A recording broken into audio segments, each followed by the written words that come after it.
Hello and welcome to Irish Science Fiction. My name is Brian Sexton and you are about to listen to If You Hang Around, chapter 51 of the 56 chapters of Nancy Graham, the Space Ranger. So, a hen, it's a dog, it's a tree, and away we go. On planet Jupiter, in a forest, not far from the Atlantean range of Ballyriss, as you head indirectly for the barony of Scrumtolius, is a fountain, a magic fountain, known as the memory trap of Hullabaflubbard, because it causes anyone who drinks from it to forget. On the evening of the 9th day of the first human expedition to another planet, 3 male Jupiterians were gathered next to it. One of them was wearing a bright orange boiler suit and had just drunk from the fountain, and its magical properties had caused him to forget almost everything he knew. "What are ye two at? Did you wash your hands?" he asked. "Why would we wash our hands?" asked the older of the other 2 Jupiterians. He was dressed in scraggly worn-out clothes and carried an axe along with a scraggly worn-out expression. "No," answered the younger of the 2. He was also dressed in ragged clothes and was also carrying an axe. They had both, until recently, been condemned to a lifetime of digging in an underground maze of tunnels known as the Labyrinth of Chunticle.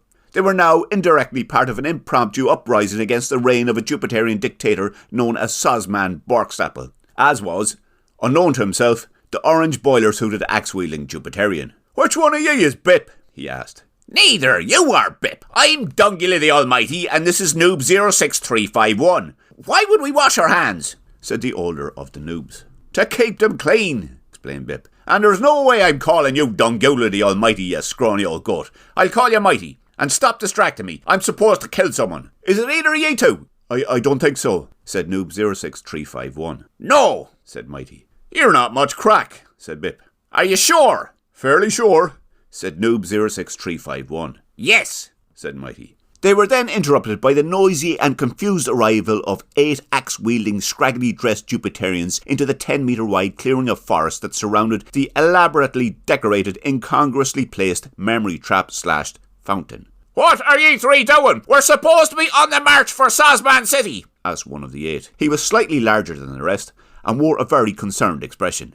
"Never heard of it." "What do you mean you never heard of it? It's the biggest city in Jupiter, you dipstick. And what are you doing wearing that bright suit? How do you think we're going to sneak up on the Sosniaks with you sticking out like a sore thumb? And where are the other 5 of ye?" "Hobblagraniker is the biggest city on Jupiter," noted Bip. "Sosman City is Hobblagraniker, you vainglorious fool. It's where you were headed, before ye lost the rest of your attack group. Hang on, don't tell me ye drank from the fountain. That's the memory trap of Hullabaflubbard. Have ye no sense?" 2 of the 8 newly arrived, scraggly-dressed Jupiterians sniggered, but the rest stood in silence and watched the larger man intently. "Only Hobblagraniker can be Hobblagraniker. So now, whoever you are, you're the dipstick. Where did you go to school?" snapped Bip. The 2 sniggering Jupiterians gasped. "You're not going to let him talk to you like that, are you, 09400? "I'm not 45671, said the larger Jupiterian. "It's none of your business where I went to school. Where did you go to school, you, brightly clothed, dope?" he added weakly. "I asked first," noted Bip.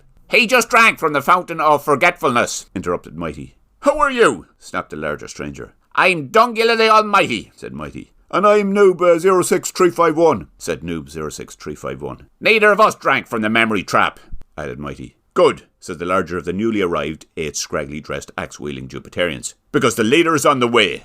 "What leader?" "What do you mean, what leader? The leader of the Army of Darkness, the Sheriff. He's on his way here, and if he sees ye 3 in a group of 3, and not 8, then he will order us to kill ye for not being a group of 8. You know what he's like." "No," said Mighty. "No, I only just heard from him yesterday," agreed Noob 06351.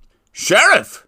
interrupted Bip. "That sounds familiar. Is he the book that's going to free Jupiter from someone or something or other?" "By the bongerl, and you 3 are in trouble. Sosman Borkstapel and the Sosniaks. We are overground marching to Sosman City to kill Sosman and the Sosniaks, so the Sheriff and his Army of Darkness can rule supreme. And you are part of the Army of Darkness," explained the larger of the 8 newly arrived Jupiterians. "Or were part. I don't fancy your chances if the Sheriff arrives here to find 3 and not 8 of ye." "Right," noted Bip. "So, as I see it, we have a problem. There are 11 of us, and there needs to be 8. "Well done," said the large newly arrived Jupiterian sarcastically.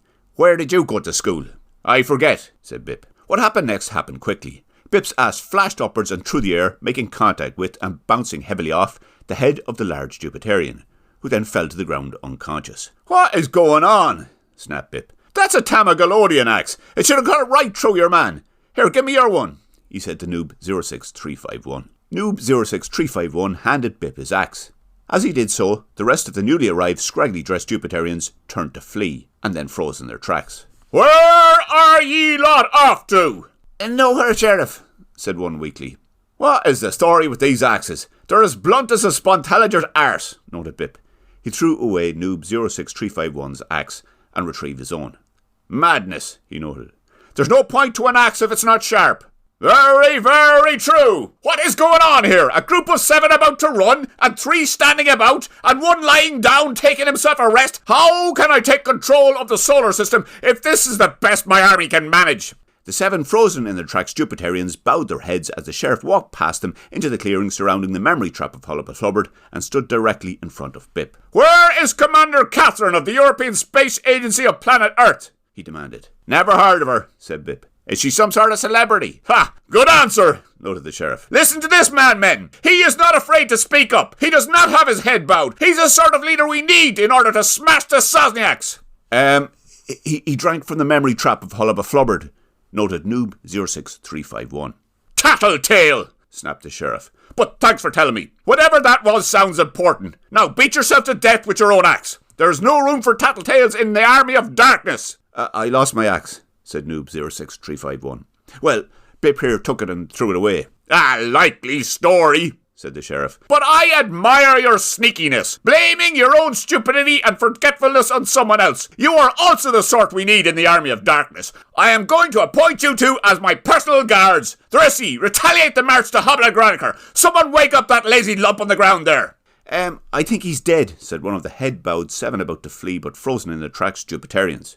Right, good enough for him, said the sheriff. This ancient lazy-looking streak of piss over here is your new leader. Arse, said Mighty. Good man, noted the sheriff. The 7 head-bowed Jupiterians raised their heads and looked over to Mighty. He shrugged and looked back at them. Denny, ye play nangleball, he asked. The Jupiterians stared blankly in response. Arse, said Mighty for a second time, before rolling his eyes and walking away from the fountain and the clearing. I suppose we better get on with it so, he said grumpily. That's the spirit, noted the sheriff.